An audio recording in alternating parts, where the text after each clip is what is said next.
Hello everyone, thank you so much for joining my webinar today. Today we are going to be focusing on different ways to get college students more involved in nonprofit organizations. To begin our webinar today, I would first like to introduce myself. My name is Victoria Creed. I am a senior marketing student at Southwestern Oklahoma State University in Weatherford, Oklahoma. I work as the senior business intern at the Timothy T. Day Business Enterprise Center. When I'm not in class and I'm not at work, I'm at the BCM where I serve on the leadership team, specifically within the women's ministry. The reason why I'm doing this webinar today, specifically over nonprofit organizations, is because serving others is something that I'm incredibly passionate about. I have always had a heart to serve others and love them, and so whenever we were presented with this project, I knew that I wanted to do something specifically with this frame of mind. But I also wanted to do it where we were focusing on developing better business leaders for a better tomorrow. And the idea of a webinar for getting college students more involved in nonprofit organizations was born. And I absolutely love what Jim George has said, because he said serving others prepares you to lead others. And I'm a firm believer that in order to lead others, you must be serving them. And we can see that in many different ways.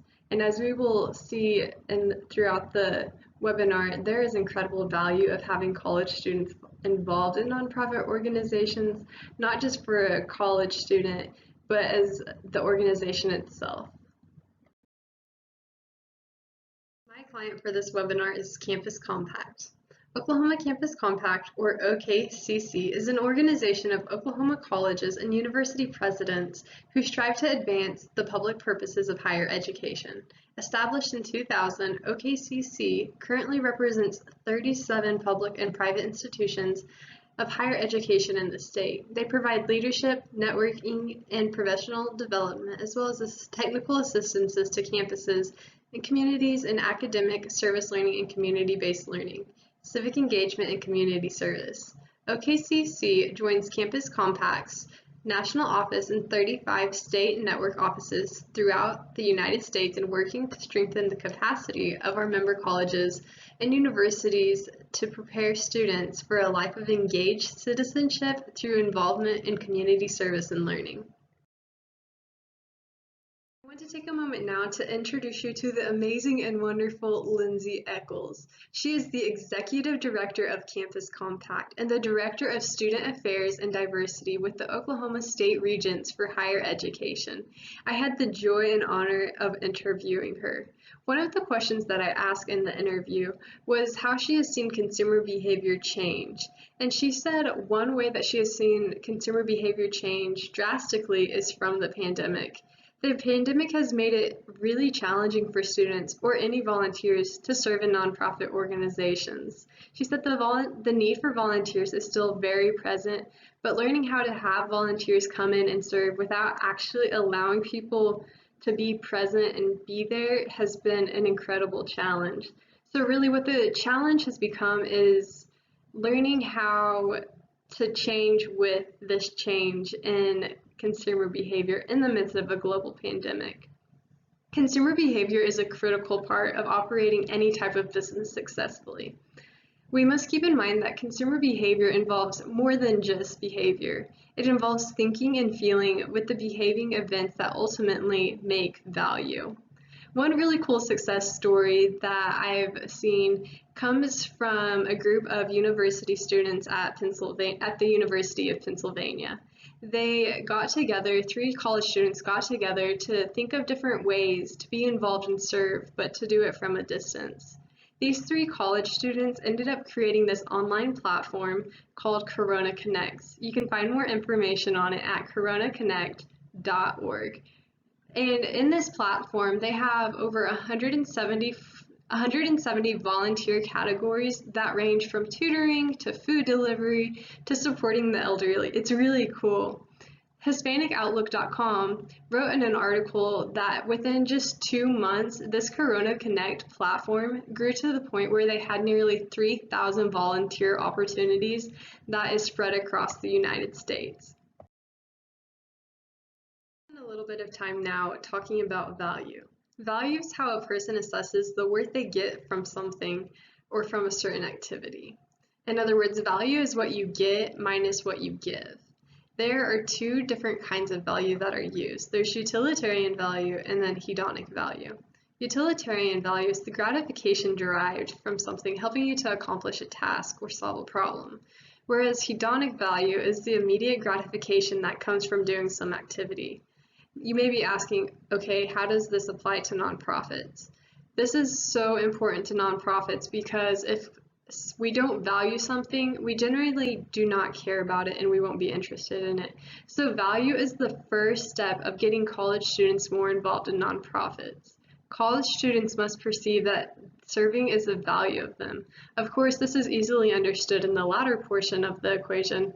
We know that serving in nonprofits is valuable. The issue lies in the beginning of the equation, what we get from serving. In my interview with Lindsay Eccles, she really spoke into this issue. She said that the most important thing for volunteers to realize and know is the importance of civic and community involvement. We must learn to see the value in serving because too often we serve with the wrong motive or intention. Many times we serve because it looks good or we're required to serve. Knowing the reason for serving is something that is too often misunderstood or unknown. Understanding value is not only so important because it's the first step of getting college students more involved in nonprofit organizations, but it's so critical because of how influential it is whenever it comes to consumer involvement. Consumer involvement is the degree of personal relevance a consumer finds in pursuing value from a particular category of consumption. We are able to see firsthand just how much college students value nonprofit organizations based on how involved they are. The Corporation for National and Community Service reported that in 2015, the state of Oklahoma ranked 31st for the number of college student volunteers. Only 28.5% of college students volunteered in the state of Oklahoma. This is only a few percentage higher than the national average of 25.7%. Another way to get college students more involved in nonprofit organizations is to have them see the benefits that they can gain from working in nonprofit organizations. Many times college students do not see the full value of serving in a nonprofit, and so one way to help them see the value in their service is to show them the benefits that they gain from their serving. Benefits are the positive results of consumption experiences. And so we have three different benefits that we'll talk about today that we are able to see. Galaxy Digital has a great article where they dove right into the benefits that can be gained from college students working in nonprofit organizations. The first benefit of serving in a nonprofit is boosting your resume and improving your future job prospects. The Corporation for National and Community Service reported that those with the volunteer experience have a 27% higher chance of being employed than those who don't have any experience. In addition to this, they also reported that candidates who have volunteered are 82% more likely to be chosen than those without any volunteer history. Lastly, they noted that the future employers are 85% more likely to overlook any flaws in your resume if you have volunteer experience. These are just three of the benefits that college students will gain from serving in nonprofits, and there are so many other ones that we will gain whenever we do volunteer. I had the honor and privilege of interviewing Daniel Billingsley, who is the Vice President of External Affairs with the Oklahoma Center for Nonprofits. In our interview, one of the things that we discussed was the different avenues for college students to get involved in these nonprofit organizations. And really, there are three different levels for college students to get involved in nonprofits. The first being the volunteerism and philanthropy. And what this level is really the most basic level. You might volunteer for a week or a day or however long it is that you want to volunteer. But the next level is a little bit deeper. And so if you're interested in marketing or accounting, it really goes back to what we talked about in our interview with Karina, where we spoke on nonprofits are businesses, and within each nonprofit are different branches. So you have marketing and finance and accounting, you have human resources or legal, and so you can find a specific internship for this field that you want to go into.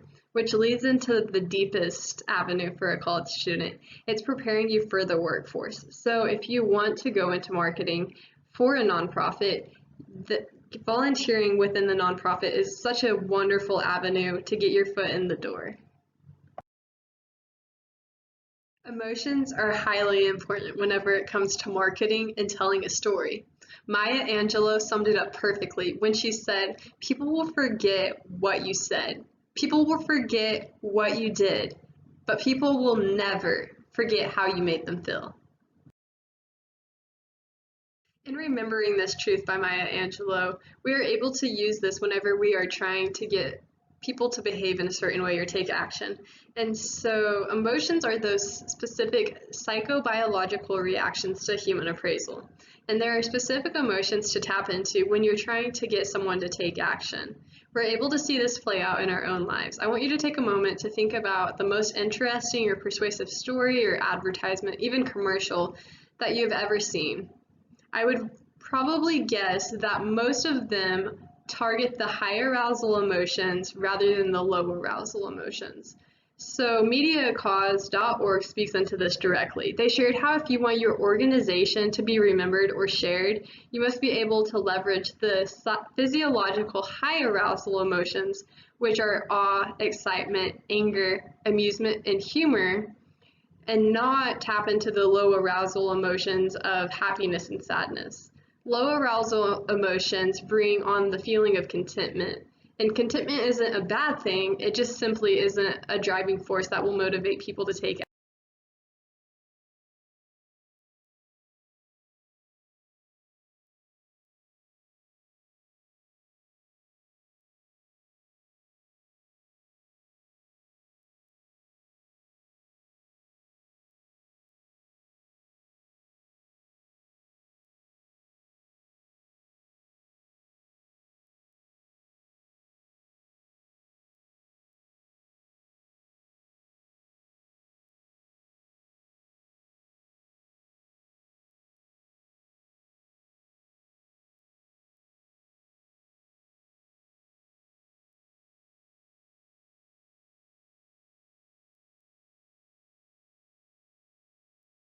Group influence is another big way to get college students more involved in nonprofits.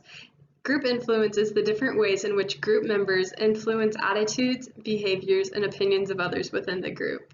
And we are able to see that group influence has several different impacts. It impacts the goals and the interests of its members, as well as the communication that they have between each other. And communication is so influential whenever it comes to people within a group, because we're more likely to do something if we're influenced by another person's communication. It also changes the rules, expectations, and the roles of its members, and we're able to see from all of this that it's a driving force for nonprofits, especially with getting college students more involved.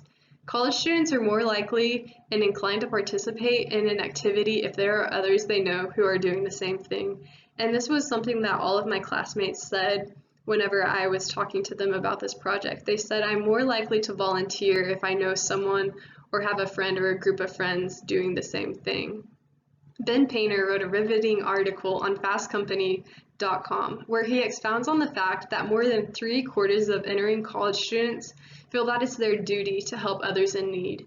Yet at the same time, on average, only 26% serve. Robert Grimm, who's the director of the University of Maryland's Do Good Institute, spoke into this and was spot on when he said, "We're at an all-time high of entering college students who desire to do good, but we are far from an all-time high of college students actually doing good." And there might be several different reasons for this occurring. Nationwide, college students financially are not able to serve, but we also see time being such a large factor whenever it comes to volunteering.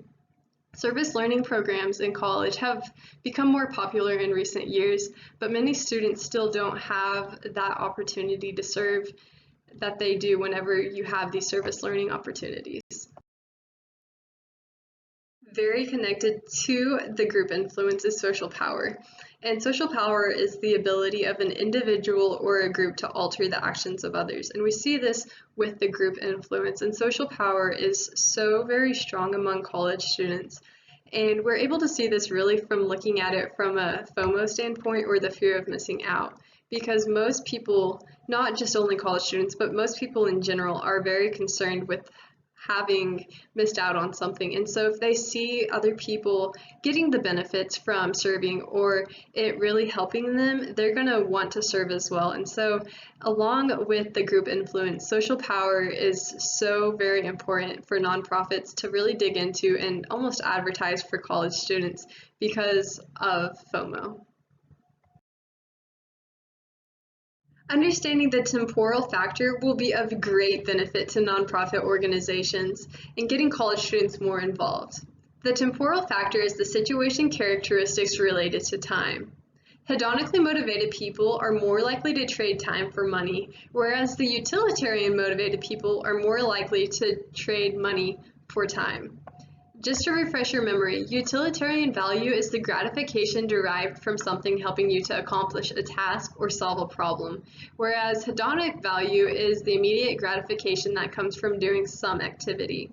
You might be asking, okay, why does this matter? This is so important, and it matters because time is the biggest reason why college students don't volunteer. Continuing with the temporal idea and the time, we're going to talk a little bit about discretionary time. Discretionary time are the days, hours, or minutes that are not obligated towards some compulsory or time-consuming activity. In other words, discretionary time is spare time. I want to take a moment now to give you guys an example and do a breakdown of time. In this example, we're going to use a college student and say that they're taking a 15-hour credit workload. So this is equivalent to 45 hours a week in class, pretending that this is a 5-day work week, not getting into technical of is this a Monday, Wednesday, Friday, or a Tuesday, Thursday. We're just going to say they go to school for 5 days a week. Knowing that they're in 45, we're going to divide this by 5. So we see that they're in class for 9 hours a day. Now let's actually begin the breakdown of time. We have 24 hours in a day. Now let's say and pretend that college students get the recommended 8 hours of sleep a night. I realize this is not actually the case, but let's pretend that they actually get the 8 hours. Now we're left with 16 hours for the day. We go to class for our 9 hours, and I realize that this may not seem logical. It did not seem logical to me, but trust me, this has math support, and it has actually 9 hours a day. Now we're down to having 7 hours a day after we've gone to class for 9 hours. Now we're going to say that this student works 20 hours a week, which is equivalent to 4 hours a day. By the time they get off work, they're left with only 3 hours of discretionary time. In these 3 hours, they're going to need to study, eat, shower, socialize, be involved in organizations on campus, and then serve as well. And most of the time, college students aren't going to be serving with their discretionary time because time is so valuable. We see that this is the biggest reason why college students aren't involved in nonprofit organizations. And so what we can see over here in this pie chart is what we just discussed. 24 hours is our 100%. Sleeping takes up 33.33% of the day. We go to class for 37.5% of the day. Then we're at work for 16.6% of the day, and discretionary time is only 12.5% of the day. That concludes our webinar presentation for the day. I would love to be in contact with you. You can email me at creedv@student.swasu.edu and connect with me on LinkedIn at Victoria Creed. Please, please, please share your feedback through this SurveyMonkey, and I would love to hear your thoughts on this webinar. Thank you.